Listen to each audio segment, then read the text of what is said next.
This is VOA News. Reporting by remote, I'm David Byrd. Hundreds gathered at a candlelit rally in Yangon on Saturday in a peaceful protest which defied the 8 p.m. curfew imposed by the military junta. The crowd sang songs and arranged candles around a red banner with RIP written in white. Earlier, security forces killed at least 12 people by shooting live ammunition at demonstrators. Thousands of protesters, many of them teachers and university students, held a rally Saturday in Mandalay, where at least 4 deaths were reported. Other deaths were reported in south-central Myanmar and in a suburb of Yangon, the country's largest city. The February 1st coup reversed years of slow progress toward democracy in Myanmar, which for 5 decades had languished under strict military rule that led to international isolation and sanctions.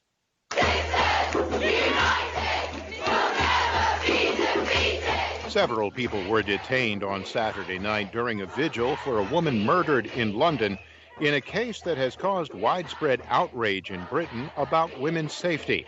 As night fell on Saturday, around 1,000 people, mostly women, gathered at the site in South London to pay their respects and to protest at the lack of security they felt when out alone, with some chanting, "Shame on you" at police as they made arrests. The disappearance of Sarah Everard as she walked home on the evening of March 3rd has triggered a wave of accounts from women about the dangers they have felt and experienced when walking streets alone at night. A Metropolitan Police officer, Wayne Cousins, has been charged with her kidnap and murder. He had a court appearance in London on Saturday. This is VOA News. The conservative interim president who led Bolivia for a year was arrested Saturday as officials of the restored leftist government pursue those involved in the 2019 ouster of socialist leader Evo Morales. Janine Áñez was detained in the early morning in her hometown of Trinidad and was flown to the capital La Paz, where she appeared before a prosecutor. After her appearance, she told reporters this is an abuse. There was no coup d'etat, but a constitutional succession when she took over. The arrest of Áñez and warrants against numerous other former officials further worsen political tensions in the South American country, already torn by a cascade of perceived wrongs suffered by both sides.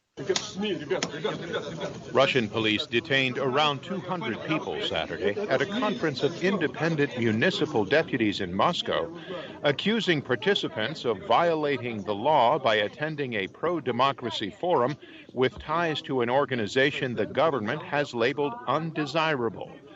The Forum of Independent Deputies, organized by a group called United Democrats, brought together municipal officials and prospective candidates from across the country to discuss strategies for Russia's fall election season.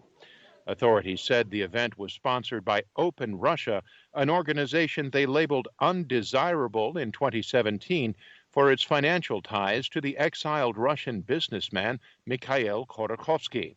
A law claims to target foreign NGOs whose activities threaten the foundations of Russia's constitutional system, defense, or national security.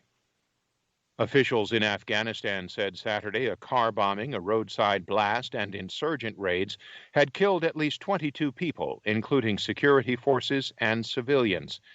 Afghan Interior Ministry spokesman Tarinkot said Saturday the car bomb blast targeted a police base in the province of Herat, which borders Iran.